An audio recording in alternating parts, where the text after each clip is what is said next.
अस्सलाम वालेकुम मेरे अज़ीज़ दोस्त अहबाब। उम्मीद करता हूँ आप सब खैरियत से होंगे। Online trading, forex, future, stock और क्रिप्टो जैसी मार्केट में सक्सेसफुल बिज़नेस करने के लिए, अच्छा प्रॉफिट बनाने के लिए आपके पास बहुत सारी मालूमात का होना बहुत ज़रूरी है। अगर आपके पास मालूमात हैं, आप उनके बारे में जानते हैं, उसके ऊपर होने वाली हर एक्टिविटी के बारे में, तो आप इस मार्केट में बड़े आराम के साथ प्रोफेशनल की तरह प्रॉफिट बना सकते हैं। अगर आपके पास इंफॉर्मेशन नहीं है तो फिर आप हमेशा यहाँ स्ट्रेस में रहेंगे, यहाँ टेंशन में रहेंगे, नुकसान में रहेंगे। तो इन तमाम चीज़ों का कि इतनी सारी मालूमात हम कहाँ से लेके आएँ, कौन सी ऐसी एजुकेशन है या कौन सी ऐसी अंडरस्टैंडिंग है जो अगर हमारे पास हो तो हम ऑटोमेटिक तमाम इंफॉर्मेशन को, तमाम मालूमात को आराम से पिक कर सकते हैं। तो मैं यहाँ पे मैं अक्सर दोस्त अहबाब के मैसेजेस को देखता हूँ, मुझसे दोस्त रब्ता करते हैं। मेरा मकसद तो यह है कि मैं इनकी इस्लाह करूँ, इनको वो चीज़ें दूँ जो यहाँ मैंने देखा है अमूमन पेड कोर्सेज़ में भी टीचर मेंटर्स उन्हें वो फराहम नहीं करते। तो ऐसे तमाम दोस्तों के लिए है कि अगर आप चार्ट को समझना शुरू करें, चार्ट रीडिंग को अच्छे से समझना शुरू करें, तो ये आपको वो तमाम इन्फॉर्मेशन दे रहा होता है जो शायद एक फंडामेंटल एक्सपर्ट भी नहीं जानता, शायद बहुत बड़ा इकोनॉमिस्ट भी नहीं जानता कि अगली मूव क्या होने वाली है या क्या हो सकती है या मार्केट कहाँ से कहाँ तक जा सकती है। तो उसके लिए मैंने तमाम दोस्तों को हमेशा से पॉजिटिव उनको रिप्लाई दिया, उनको हौसला अफजाई की कि आप मार्केट प्रोफाइल को सीख लो। मैंने बहुत सारी टर्म्स सुनी जैसे by the rumour cell the effect, ये फंडामेंटल के ट्रेडर्स यूज़ करते हैं। इस एक चीज़ को देखने के लिए या पकड़ने के लिए मुझे काफ़ी टाइम लगा। मैं ना तो उसे प्राइस एक्शन में पकड़ सका, ना RSI में, ना मूविंग एवरेज में, ना इलियट वेब में, ना ICT में, ना SMC में, ना VSA में। मुझे इस चीज़ की समझ आई या इसको पकड़ा तो वो मार्केट प्रोफाइल था। मार्केट प्रोफाइल बहुत एडवांस टूल है, बहुत ही एडवांस टेक्निक है चार्ट रीडिंग का, जो सबसे फेवरेट, सबसे स्ट्रॉन्ग, सबसे एडवांस, सबसे इजी और सबसे फास्ट इंफॉर्मेशन देने वाला एक टूल है, जिसकी मदद से आप अगर आप मार्केट प्रोफाइल सीख लेते हो तो मैं मतलब गारंटी तो नहीं करता, लेकिन इस बात का मुझे पूरा यकीन है कि आपको फंडामेंटल इवेंट्स जितने भी हों उसमें क्या हो रहा है, वो रियल है या फेक है, ट्रैप है या रूमर है, आपको पहले से पहले पता चल जाएगा। बहुत सारे न्यूज़ ऐसी आई जो अभी आनी थी, उससे पहले हमने अपनी टीम में एक चीज़ अनाउंस की कि ये रिजल्ट्स आने वाले हैं। आफ्टर सम टाइम, ज़ाहिर सी बात है, हम न्यूज़ से 1 घंटा पहले, 2 घंटे पहले ग्रुप में एक इंडिकेशन या एक नोटिफिकेशन या एक मैसेज छोड़ते हैं कि ये होना है और देख लीजिएगा। तो 90% वैसा ही हुआ जो हम कह चुके थे या कह के टीम में मैसेज कर चुके थे। उसकी वजह क्या होती है? उसकी वजह यह होती है कि हम चार्ट एक्टिविटीज़ को रीड कर रहे होते हैं। एक्शन और वैल्यू के कम्बिनेशन से मार्केट के रियल या फेक या ट्रैप मूव को पहले से ही जान चुके होते हैं। तो मैं तमाम ऐसे तमाम दोस्त जो आए रोज़ मैसेज करते हैं या मुख्तलिफ जगहों पे, पोस्टों पे आके रब्ता करते हैं, उन तमाम दोस्तों को यही कहूँगा कि आपने अगर कुछ सीखना है तो चार्ट को रीड करना सीखना है।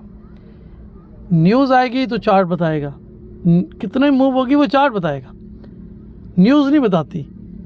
न्यूज़ एक इवेंट है। अच्छा, एक और बात भी बताता चलो, यहाँ बहुत सारे दोस्त हैं, आते हैं, बात करते हैं। मेरी बहुत सारे दोस्तों से रोज़ बात होती है, बड़े बड़े एक्सपर्ट बैठे हैं माशाअल्लाह से, अल्लाह उन्हें इज़्ज़त दे। वो फंडामेंटल पे बात करते हैं, दाएं बाएं की चीज़ों में बात करते हैं, लेकिन एक रियलिटी वो किसी को भी बताना पसंद नहीं करते। आप लोग, मेरे पास बहुत सारे दोस्त ऐसे हैं कि हम जी तो फंडामेंटल ट्रेडर्स हैं, हम तो न्यूज़ ट्रेड करते हैं। हालांकि आप लोग न्यूज़ ट्रेड नहीं करते, आप न्यूज़ की 1 या 2 स्पाइक्स जो लगती हैं, 1-2 जो बड़ी कैंडल बनती हैं, वही ट्रेड करते हो, वो भी हैज करके करते हो या जैसे भी कर लेते हो, आप लोग उसे ट्रेड करते हो। न्यूज़ को तो आप ट्रेड कर ही नहीं सकते। क्यों नहीं कर सकते? ये जितने भी न्यूज़ इवेंट्स हैं ये कोई लीडिंग नहीं है, ये लैगिंग है। अब जो भी इंफॉर्मेशन जून की होती है वो जुलाई में आ रही होती है, अगस्त की वो अगले में, तो 1 महीना लेट इन्फॉर्मेशन जो है आपको न्यूज़ की सूरत में मिलती है। न्यूज़ कभी भी लीडिंग नहीं होती, ये लैगिंग इन्फॉर्मेशन है। पिछले महीने क्या हुआ ये उसका नंबर इस महीने आ रहा होता है। ख़ास तौर पे क्रूड ऑयल के ट्रेडर्स के लिए ये बहुत ही अहम चीज़ है कि वो जो क्रूड ऑयल की अपडेट देखते हैं, जो भी होता है ये पिछले महीने की न्यूज़ होती हैं। कुछ न्यूज़ हैं जो लीडिंग तो नहीं है, इन्फॉर्मेशन लीडिंग देती हैं, उससे हमें पता चल जाता है कि हमारा आइडिया हो जाता है कि हाँ आगे क्या हो सकता है, बस। बाकी जितनी भी न्यूज़ होती हैं वो 1 महीना पिछला डाटा लेके आ रही होती हैं, और उसकी वजह से जो कुछ होना होता है सेंट्रल बैंक्स ने, हेजिंग फंड्स ने, और उस करेंसी या उस पेयर के बेनिफिशरीज ने पहले से पोजीशनें ले ली होती हैं। वो 1 महीना पहले की इन्फॉर्मेशन उन्हें तो पहले से पता होती है। तो आप लोग जो है वो एंड में 1 या 2 स्पाइक को ट्रेड मार के खुश हो रहे होते हो। फंडामेंटल इन्फॉर्मेशन के बारे में मैं एक बार फिर से रिपीट कर दूँ, 100 न्यूज़ हैं तो उसमें से 80 न्यूज़ ऐसी हैं जो पिछले डाटा को रिप्रेजेंट कर रही होती हैं, पिछले महीने के डाटा को। कोई इसको माने या ना माने, मैं ये समझता हूँ, जिन टीचरों से मैंने सीखा उन्होंने तो मुझे यही कहा कि न्यूज़ जो है वो लैगिंग इन्फॉर्मेशन है। लीडिंग इन्फॉर्मेशन में चंद एक टूल्स हैं, चंद एक इन्फॉर्मेशन होती हैं, वो भी एकदम से अपेयर नहीं होंगी, धीरे धीरे से होंगी। अब वो धीरे धीरे से होंगी तब भी हमें वो चीज़ें चार्ट पे देखनी है कि वो जो न्यूज़ आई थी उसका इफ़ेक्ट कहाँ होगा, कब इन्होंने पोजीशनें चेंज करनी है, पहले वीक में, दूसरे वीक में, तीसरे वीक में, आखिरी वीक में। तो ये सारी इन्फॉर्मेशन अगर हम रीड करेंगे तो चार्ट की वजह से कर सकते हैं। अब चार्ट पे क्या है, कुछ लोग इलियड वेव देखते हैं, इम्पल्स वेव देखते हैं, RSI को देखते हैं, मूविंग एवरेज को देखते हैं, ICT, SMC, पता नहीं और कितने मेथड हैं, मुझे तो नाम भी नहीं आते। लेकिन मैं एक बात कहूँगा कि आपने चार्ट के ऊपर चार्ट की एक्टिविटी को देखें, उसकी ओपनिंग को देखें, उसकी क्लोजिंग को देखें, उसकी एक्सेप्टेशन को देखें, उसकी रिजेक्शन को देखें, उस डे के वॉल्यूम को देखें। आपको उसी वक्त 100% तो नहीं, 70 to 80% मार्केट का बिहेवियर की समझ आ जानी कि मार्केट कर क्या रही है, मार्केट क्यों ऐसा कर रही है, रिजेक्शन क्यों ले रही है, एक्सेप्टेशन क्यों हो रही है, वॉल्यूम क्यों बढ़ रहा है, वॉल्यूम क्यों कम हो रहा है।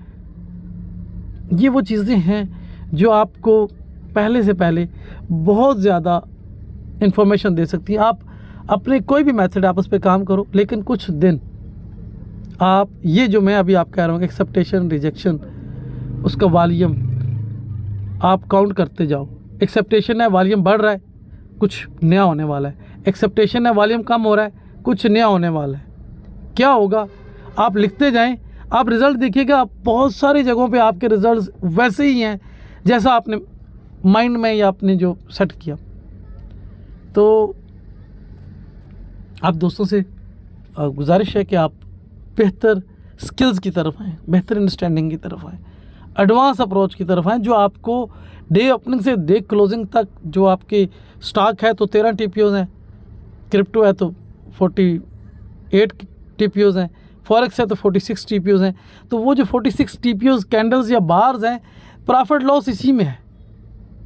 बहुत सारे ट्रेडर्स हैं 600 कैंडल लगा के बैठे हैं और ट्रेड वो 6 कैंडल की भी नहीं ले सकते, ठीक है ना। मैं आपको 46 कैंडल्स की रीडिंग का बता रहा हूँ, मैं 46 कैंडल्स के अंदर ही प्रॉफिट लॉस आपने करना है, उसी को आपको समझा रहा हूँ। वही अगर आप सीख लेते हो तो मैं ये समझता हूँ कि आप दूसरे ट्रेडर्स की निस्बत एक कदम आगे एडवांस काम करने के काबिल हो जाएंगे। तो अब तक के जो सवाल था, अब तक के जो दोस्तों के सवालात थे, उनका जो मैंने बेहतर जवाब समझा वो आप तक पहुंचाया।